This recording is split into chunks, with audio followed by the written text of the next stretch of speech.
GTU તરફથી છેલ્લા 1-2 દિવસની અંદર વાત કરીએ તો કે સરસ મજાના 2 થી 3 સર્ક્યુલર બહાર પાડવામાં આવ્યા છે અને આજે હું તમને વિડીયોના સ્ટાર્ટિંગમાં કહી દઉં છું કે ડિસ્ક્રિપ્શન બોક્સમાં વોટ્સએપ ગ્રુપની જે લિંક તમારા માટે રાખી છે તેમાં ખાસ જોડાઈ જજો. એ 3 સર્ક્યુલર બરાબર, તો એ હું તમારી જોડે એ વોટ્સએપ ગ્રુપમાં 24 કલાકની અંદર શેર કરી દઈશ, તો ખાસ ત્યાં અમારી સાથે કનેક્ટ રહેજો.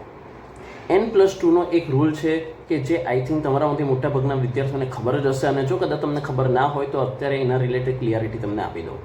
N મતલબ કે નંબર ઓફ યર, કે કેટલા વર્ષનો તમારો કોર્સ છે.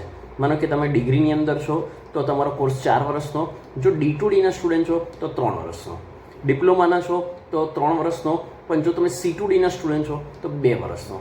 આ મતલબ નોર્મલ તમારો કોર્સનો ડ્યુરેશન થયો.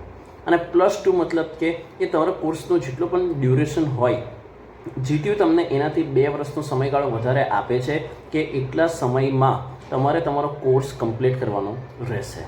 પણ કેટલાય વિદ્યાર્થીઓ એવા છે, કેટલાય એટલે હું તમને કહું તો કે હજારોની સંખ્યામાં વિદ્યાર્થીઓ એવા છે કે જે લોકો આટલું 2 વર્ષ એક્સ્ટ્રા આપવા છતાં પણ એ લોકો પોતાની એક્ઝામ ક્લિયર નથી કરી શકતા અને ના છૂટકે પછી એમને એ જે કોર્સ છે એ છોડવો પડે છે, કે પછી જો એમને ઈચ્છા હોય કે ના અમારે કમ્પ્લીટ કરવો જ છે તો ફરીથી નવેસરથી શરૂઆત કરવી પડતી હોય છે.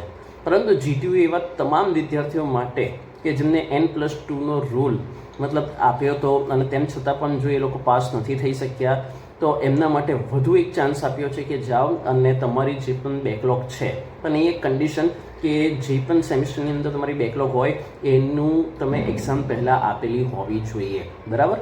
એની અંદર તમે અપિયર થયેલા હોવા જોઈએ. ભલે તમે મતલબ ફેલ છો એ તમે ચિંતા ના કરો, પણ એની અંદર તમે અપિયર થયેલા હોવા જોઈએ.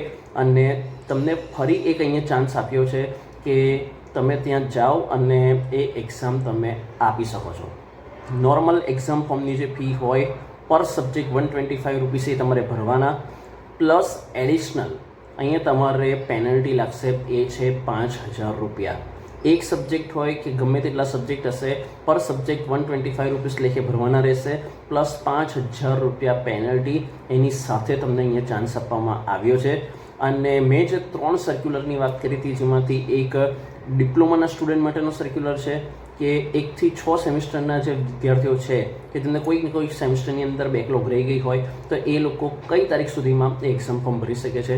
ડિગ્રીના 1 થી 8 સેમિસ્ટરના વિદ્યાર્થીઓ માટે તો કે એના પણ સર્ક્યુલરની વાત અહીંયા મેં તમને કરી છે. અને ત્રીજો સર્ક્યુલર કે જેની અંદર મેં તમને આ બધી જ જે ઇન્ફોર્મેશન શેર કરી એ એકચ્યુઅલમાં તમારે ડિટેલમાં રીડ કરવી હોય, N+2 રૂલની બાબતની વાત જે થઈ, આપણે 5000 રૂપીસ પેનલ્ટીની વાત થઈ, એ બધી ઇન્ફોર્મેશન અહીંયા તમને એ ત્રીજા સર્ક્યુલરમાં મળી જશે. અહીંયા એક ખાસ વાત તમને મેન્શન કરી દઉં કે તમે એ સર્ક્યુલર ડિટેલમાં રીડ કરજો, કારણ કે તમે જ્યારે ડેટ ત્યાં જે મેન્શન કરી છે એમાં તમને પેનલ્ટી 0 રૂપીસ બતાવશે, પણ જ્યારે તમે ડિટેલમાં જો વાંચ્યું હશે તો તમને ખબર પડશે કે અંદર 5000 રૂપીસ પેનલ્ટીની વાત ઓલરેડી થઈ ચૂકેલ છે.